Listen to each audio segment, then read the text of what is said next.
Bien, à ce stade, on souhaiterait en fait afficher l'image sélectionnée dans un dialogue de sélection de fichiers, plutôt que d'afficher ici une image toujours la même. Il y a dans Swing en fait une classe JFileChooser qui permet d'organiser ce dialogue. Donc on va en créer une instance.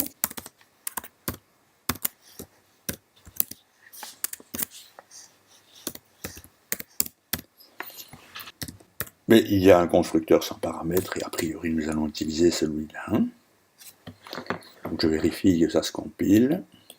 Quand on exécute, on va évidemment rien voir apparaître parce que ce n'est pas suffisant. Il faut encore en fait appeler une méthode qui est showOpenDialog pour qu'on voit apparaître la fenêtre de sélection de fichiers. Donc j'exécute juste pour vérifier. Mais à ce stade-ci, il affiche la voiture, mais il affiche la voiture parce qu'on n'a pas enlevé la constante. Donc on va essayer de faire apparaître la fenêtre dans un premier temps, et puis dans un deuxième temps, de sélectionner un fichier. Donc si je veux faire apparaître la fenêtre, en fait, je dois lui appliquer une méthode show open dialog. En fait, cette méthode détermine la modalité d'affichage du dialogue. On va voir apparaître, c'est la signification de open, une fenêtre avec une liste de fichiers dans laquelle on va en sélectionner un et puis on va appuyer sur le bouton open pour que la sélection soit faite. Alors, je compile, ça pose un problème parce qu'en fait celui-ci attend comme paramètre la fenêtre parent. Alors, la fenêtre parent, dans notre cas, c'est l'instance de ImageFrame de l'application. Donc, en fait, il n'y a pas d'autre solution, en fait, ici, que de la passer à ce niveau-là. Donc, je vais lui passer l'instance courante, 10. Et puis ici, je vais recevoir au niveau du constructeur de Image Component, je vais recevoir, en fait, un composant qui s'appelle parent. Bon, les choses se passent mieux maintenant. On peut en fait retrouver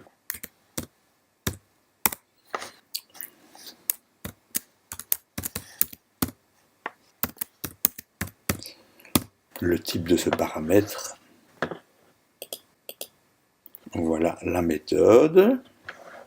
Et on voit que là, on attend quelque chose de type component. Donc en fait, on va lui passer parent qui est aussi de type component, je pense. La compatibilité des types est ainsi assurée. Alors, on va essayer de voir le résultat qu'on a. Et on a effectivement, dès maintenant, la fenêtre qui apparaît. Elle n'est pas encore très commode, mais bon, on peut choisir. On peut choisir une image qui ne sera pas prise en compte parce qu'on n'a rien fait pour qu'elle soit prise en compte à l'heure actuelle. On affiche toujours l'image définie par une constante. Bon, maintenant, je peux essayer en fait d'obtenir du chooser le fichier sélectionné. Donc ça c'est getSelectedFile. getSelectedFile. Ça prend pas de paramètres. Et ça retourne en fait quelque chose de type file. Donc je vais sauver ça. File. Égale chooser getSelectedFile. Donc en fait maintenant, pour qu'il affiche cette image qui a été sélectionnée, il suffit que je l'introduise ici. Voilà, et je vais simplement lui dire de lire l'image correspondant à cet objet de type file. Donc nous allons examiner le comportement. Donc maintenant, je vais aller choisir dans Image, Image 2, pour m'assurer effectivement que, voilà, effectivement c'est l'image qui est sélectionnée et qui était affichée. Alors il y a encore un confort qu'on pourrait ajouter, c'est en fait se rendre directement, donc avant d'ouvrir le dialogue, se rendre directement dans le bon répertoire. Et il y a une méthode JFileChooser qui permet de faire ça. Set current directory. Et alors je dois lui donner en fait une chaîne de caractères qui représente le répertoire. Donc c'est une chaîne de caractères ici. En fait, je vais essayer d'abord d'avoir le répertoire de l'utilisateur. Donc il y a en fait une propriété de système qui représente en fait le répertoire de travail de l'utilisateur. Donc system.get property. Alors pour obtenir cette chaîne qui représente le répertoire, en fait on va lui fournir une chaîne de caractères qui définit le nom de la propriété. Ça fait user.home. Ça c'est le répertoire d'accueil de l'utilisateur. Et je pense que ici pour getProperty c'est tout. Donc on va arrêter le getProperty. Alors c'est bien, c'est une chaîne de caractères. En fait on va lui rajouter maintenant dans le répertoire de l'utilisateur quel sous-répertoire on souhaite accéder. Donc on va en fait mettre ici le répertoire picture.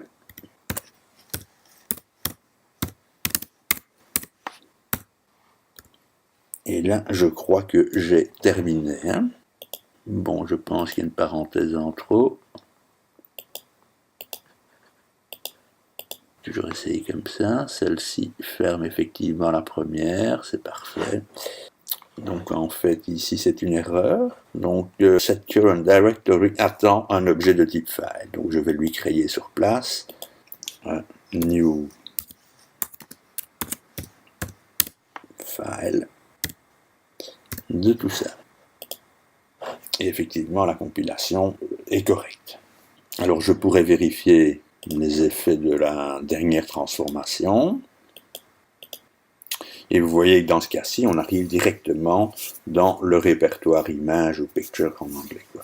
Je choisis l'autre image, jour, et voilà, c'est très bon. En fait, on peut utiliser ce que retourne la méthode showOpenDialog pour être informé de quel des boutons a été pressé. Donc on peut organiser un test là autour. If chooser showOpenDialog égale.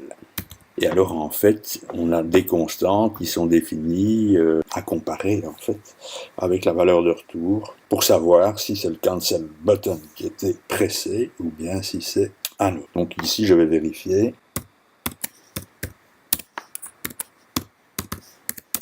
Ouais, je vais essayer de voir si c'est le bouton cancel. Option. Voilà. Dans le cas où c'est le bouton cancel qui a été pressé, en fait, on va afficher une fenêtre vide et on va s'arranger pour qu'elle ait une dimension acceptable, de sorte qu'elle soit bien visible.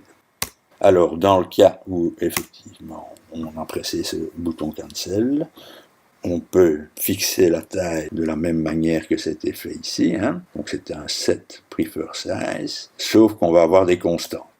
Donc on remplace les tailles réelles de l'image par des tailles fictives et on va la mettre par exemple à 720 x 480. Ok, et puis je pense qu'après ça, on a fini le boulot. Donc là, petite erreur de syntaxe. Voilà.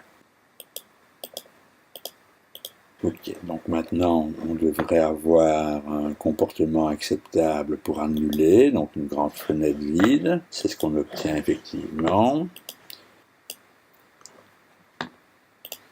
Et si l'on choisit une des deux, on a l'affichage correspondant.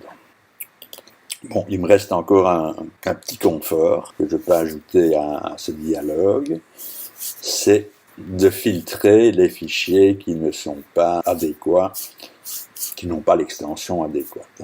Donc pour ça, il faut d'abord que je crée un filtre. Alors créer un filtre, c'est créer un objet de type new file name extension filter.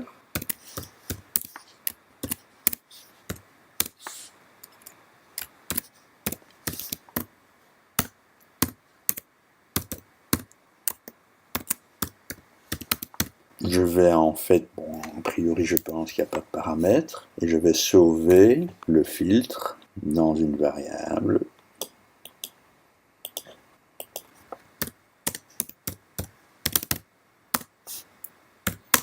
Comme ceci.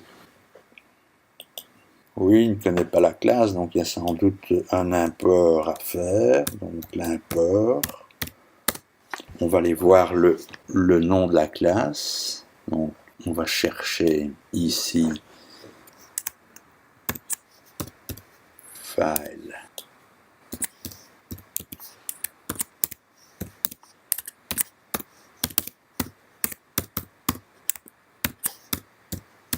Bon, c'est très bien, on va se rendre dans cette classe-là, et on voit ici Chooser. Évidemment, ce n'est pas une classe, c'est un nom de package, donc je dois encore mettre derrière ça un point étoile pour récupérer tout ce qu'il y a comme classe dans ce package. Alors, on va regarder maintenant le constructeur. Alors effectivement, il y a des paramètres à lui fournir. Il y a le nom qui va être affiché dans le dialogue pour le filtre, et d'autre part, les extensions qui sont gardées. Donc ici, je vais mettre une chaîne de caractères pour le nom affiché, et ici, je vais mettre des chaînes de caractères. Bon, moi, je vais par exemple garder les JPG. Donc je vais faire ça de la façon suivante. Et la première chaîne, en fait, je peux lui donner le nom JPG.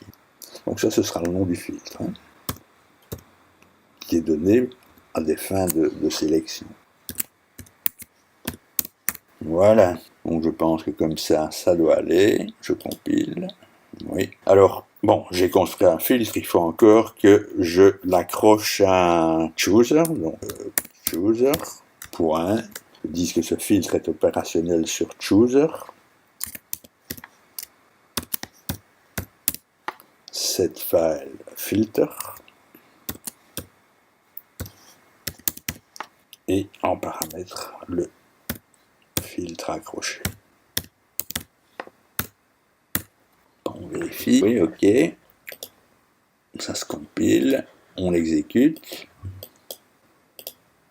Et effectivement, vous voyez ici que maintenant, les fichiers avec l'extension .bmp, le fichier, en fait, apparaît en grisé et n'est pas sélectionnable. Par contre, les répertoires sont sélectionnables de façon à pouvoir voyager dans la hiérarchie de fichiers. Donc, je sélectionne celui-là, j'ouvre, et ça fonctionne toujours. Donc, je pense que pour une première approche, nous avons fait le tour de la question, et on va en rester là.